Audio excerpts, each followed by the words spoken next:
Well, 10 years ago today, 18 people at the Lindt Cafe were held hostage by a gunman claiming to be acting on behalf of the Islamic State.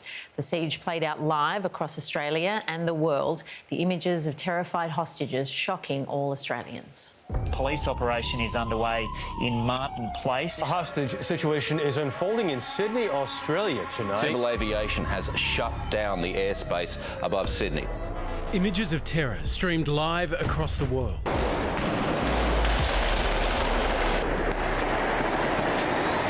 At 9:45am, Manharon Monas walked into Sydney's Lindt Cafe with a shotgun. 18 people were taken hostage in a standoff that lasted 16 hours. And I said, please, brother, please, please don't shoot me. You just look at this image here and it just breaks your heart. It's terrifying. He claimed to have a bomb and that others had been planted across the city. Refusing to speak to police directly, hostages were forced to do his bidding. He would only communicate through hostages, which made negotiations much more difficult. We had 3 specific requests and none of those have been met. Among them, he wanted an IS flag and a phone call with the Prime Minister on live radio. This is a very disturbing incident. All of things that which the police couldn't really provide to him. Obviously, it'd be inappropriate to let someone like that loose on the airwaves. 16 hours in, Monas became increasingly paranoid and agitated. A group of hostages took an opportunity to escape, fleeing amid a hail of bullets and broken glass. There we can see a female emerging from the building. This is live. Our only goal tonight is to get those people that are currently caught in that building out of there safely. At 2:03am, another made a run for it. In the minutes that followed, Monas forced cafe manager Tori Johnson to kneel. Then he pulled the trigger. I was just hoping it wasn't Tori in there. Prompting police to storm the building.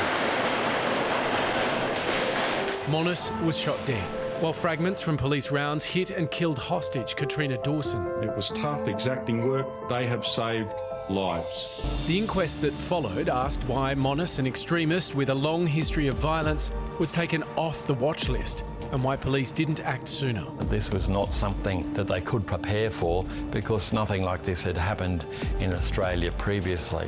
10 years on, survivors of the Lindt Cafe siege continue to carry grief for the lives and the innocence of a city that was lost that day. It does not go away, but it is the thing that pushes me to continue to find the good. And we kind of realise that you can make the most of every moment in your life.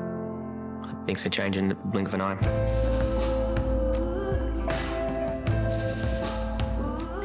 Louisa Hope is one of the hostages who survived the siege, and Ben Besant is the hero police officer who killed the attacker. Louisa, it's been 10 years. How do you reflect now on that time?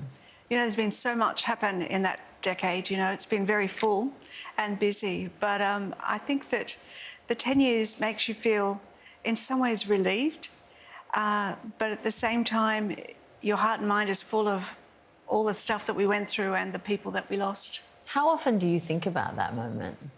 Every day. Wow. So it's not something that you...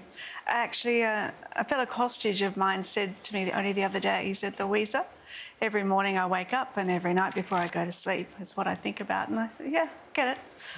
Wow. Ben, 10 years on, has time given you a different perspective on events? I wouldn't say different perspective. In some ways it still feels like yesterday, as Louise was saying. Obviously I've had a long time to think about everything over those 10 years, but I wouldn't say my perspective's changed, no.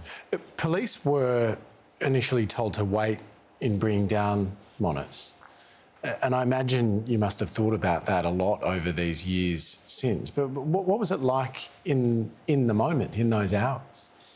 Yeah, well, I've had a long time to think about it in 10 years, but also in the 16 hours that we were there. My shield man, Paulie, and I actually pushed forward earlier in the day and managed to look in. We were able to observe what was happening inside for a good 30 minutes. In that time, I saw Louisa and other hostages, which made it harder, I would say, because I had an emotional connection, and seeing the distress of all the hostages in there, it made me, my natural instinct of wanting to help people to go in even more. So, yeah, it was very difficult. in that 16 hours, definitely. But when the word it was tiger, tiger, tiger, that was the call sign for action. Yeah, the emergency action code. And you went straight in and you did what you had to do. But your name was suppressed for many years. And you fought to get your name out there, and why was that important for you? Yeah, so it was for the inquest. It was actually my legal team who put in the submission to have my name suppressed. I stayed on the TAU for another 6 years, and then PTSD got the better of me, and that started a new journey, my PTSD journey. I wrote a book in that time, and it's especially important to me now to be able to put my name and my face to my story, and also now I can get out there in the public and speak with PTSD sufferers and their families, and hopefully now that'll be my new service to try and help as many as I can. Yeah. You're both extraordinary, and we're so grateful that you would sit here and speak about this today. I think everyone across the country, but especially in Sydney, will never forget that day, but none more than you. Louisa, you were in there for 16 hours, as Ben mentioned, as a hostage, not knowing what was going to come next. What was it that got you through that time? Well, for me personally, of course, I have a strong faith, and so that was ever present with me. And, in that time, you have a long time to realise and to think about the fact that you are going to die right now, There's a few moments like that. But you are able to overcome because of hope, hope that, well, in our case, hope that the police would come. There was always that, but hope that there would be something after that dreaded day. Now, Ben, your life, obviously, are you no longer with the force? No, I left. I managed to stay on for another 6 years, but eventually. And so are you seeing a positive direction for your life now, from now on? Yeah, I am. It was a long battle, a big journey, fighting PTSD, and now, I've come out the other side. I believe I've never been one to walk away from a fight or have anything defeat me, so now, I believe I'm in a good enough place now. I'm back working. I see my children all the time, and I'm optimistic about the future. Louisa, all of you that were involved in this are connected in this, awful connected tissue. Yes. But what is the relationship now? What's the dynamic over this decade between all of you? It's interesting, Hamish. People always ask me about the other hostages, and of course we are connected, but only loosely. We were complete strangers when we first went into that cafe. But of course, different times, things we connect again. And I found that that's what it's been like recently.